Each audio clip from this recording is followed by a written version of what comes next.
They are two of the more talented teams in the country. They met 3 seasons ago in the Orange Bowl in a high-stakes matchup, but nowhere in comparison to what's on the line in the college football playoff. Clemson, Ohio State, New Year's Eve at the Fiesta Bowl. We bring in Ryan Cantor from Shaking the Southland to help us break this one down. And Ryan, I know you're all geared up with a lot of geek-type metrics that are extremely intriguing when matching up these two football teams. So let's start with the Ohio State power game, because the Buckeyes are known for having elite athletes that break into the pros at wide receiver, but they've lost most of those guys, and they've not been able to replace them. So it's been a grinded-out offense that has just taken it between the tackles at people, and it's one of the better short yardage offenses in college football. Yeah, it's absolutely the best short yardage offense in all of college football. They're averaging 5.5 yards per carry. They have the second most rushing yards on the season out of any Power 5 school. The only school above them, Auburn, who just went crazy towards the end of the season.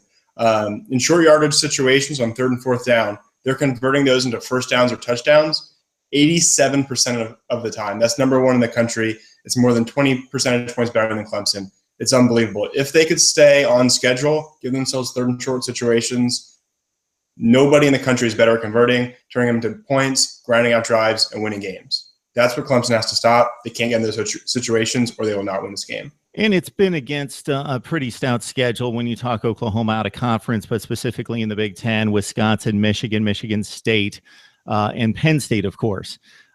For Ohio State, it's kind of a different scenario. I alluded to the wide receiver talent that's left and not been able to be replaced. Noah Brown's a player that caught 4 touchdowns on the road in game number 3 against Oklahoma. That was a huge non-conference win, and it looked like Ohio State was just going to go with the plug-and-play and be able to replace Jalen Marshall and Michael Thomas, who moved on to the NFL and start for the Jets and the Saints. They've not been able to duplicate that downfield passing since, and it's an offense that probably plays into Clemson's hands in regards to predictability and limitation. So an offense that needs to stay on schedule. It's an interesting matchup for Clemson because Clemson is very aggressive, and there will be times when guys like Curtis Samuel, big playmakers, they're going to burn Clemson.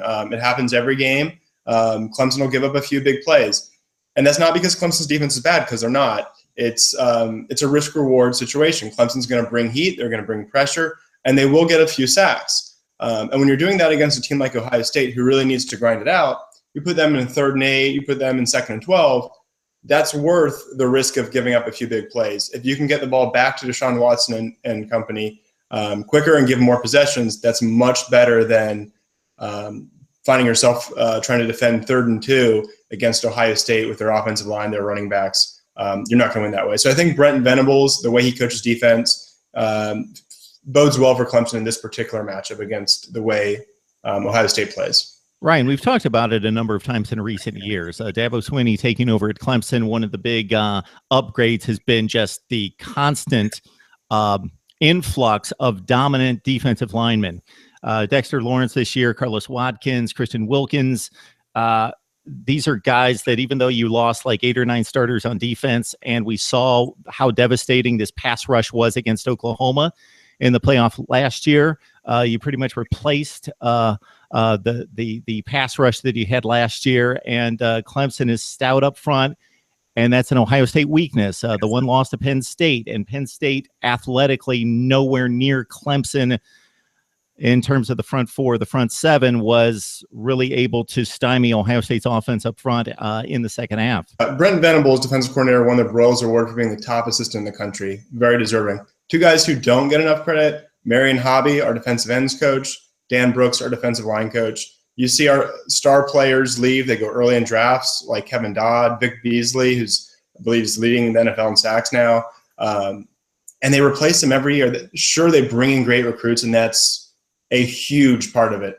But they develop them, and they develop them quickly. They're always ready when they need to step up. You see Cleveland Farrell starting at defensive end. It was a really big question mark, and he's played really well. Christian Wilkins had to move to the other defensive end when we had some injuries, and they were able to coach him up and move positions. Carlos Watkins is a guy who he's a senior, and it seems like he's been a little bit overlooked throughout his career, and now he's really taking this opportunity to really shine and stand out He's been a star in the middle of Clemson's defensive line. He'll make some big plays. This is always the case when you see these playoff games, is that obviously you're probably facing the best team that you've seen all season. But if you take bits and pieces from other units that Clemson has seen along the way, obviously Florida State in spots, Louisville in spots, the game one matchup at Auburn, their defensive front is one of the best in the nation. You can kind of pick and choose units that are comparable to Ohio State.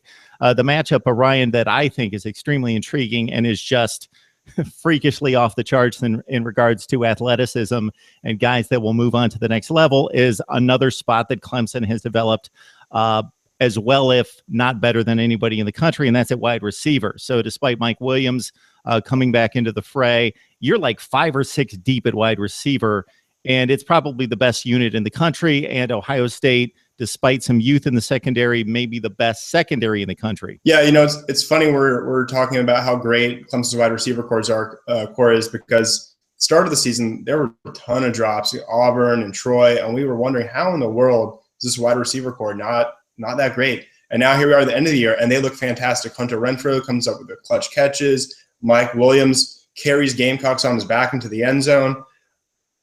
They're a fantastic wide receiver core, one of the best in the country. But to your point, I don't know that Clemson has seen a secondary this good. Florida State's was maybe just as talented, but they certainly didn't have it all together early in the season, or even when we played them. That's probably one of the best matchups of this game and frankly, the bowl season.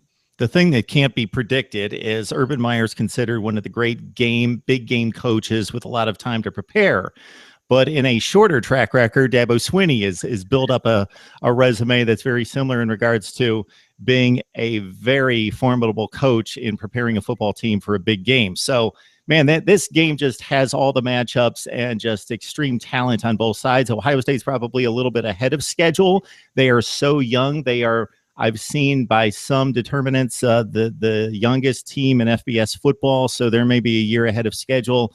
Of course, Clemson's right there. They came within a score of a national championship last year. So Deshaun Watson might be the X factor. I typically think of X factors as being guys that are lesser known that are going to step up. But for as good as JT Barrett is, he doesn't have that dynamic playmaking ability. You've got to respect his running ability, but he doesn't have that dynamic element that Deshaun Watson has. Yeah, and Clemson hasn't ran the ball great, at least not consistently, but you saw a little bit in the Virginia Tech game, him really making plays with his feet to move the chains and win the game. And I think that is a huge difference that we'll see moving forward in this last one or hopefully 2 playoff games. They will rely on Deshaun Watson to run the ball, to give them a formidable rushing attack, which gives them great balance. Clemson's offensive line has only been so-so in run blocking, middle of the pack, but they've been fantastic in pass blocking. They have the 2nd best adjusted sack rate in the country. They have the 7th most passing yards in the country. So if Watson can give them balance with his legs, that could be the best offense in the country. All right, Clemson, Ohio State at the Fiesta Bowl for a spot in the national championship game. Ryan, is there anything we've missed? It's going to be a great one. I think teams are extremely deserving to be where they're at, and I'm excited to be there to watch it. All right, Ryan Cantor, one of our original guests here on Mark Rogers TV, setting us up for what should be an exceptional game, unlike the possibility of a blowout in the other game, Alabama-Washington. It's the Buckeyes and the Tigers suiting up for the 2nd time in 3 years in postseason play. Thanks a lot, Ryan. Thanks.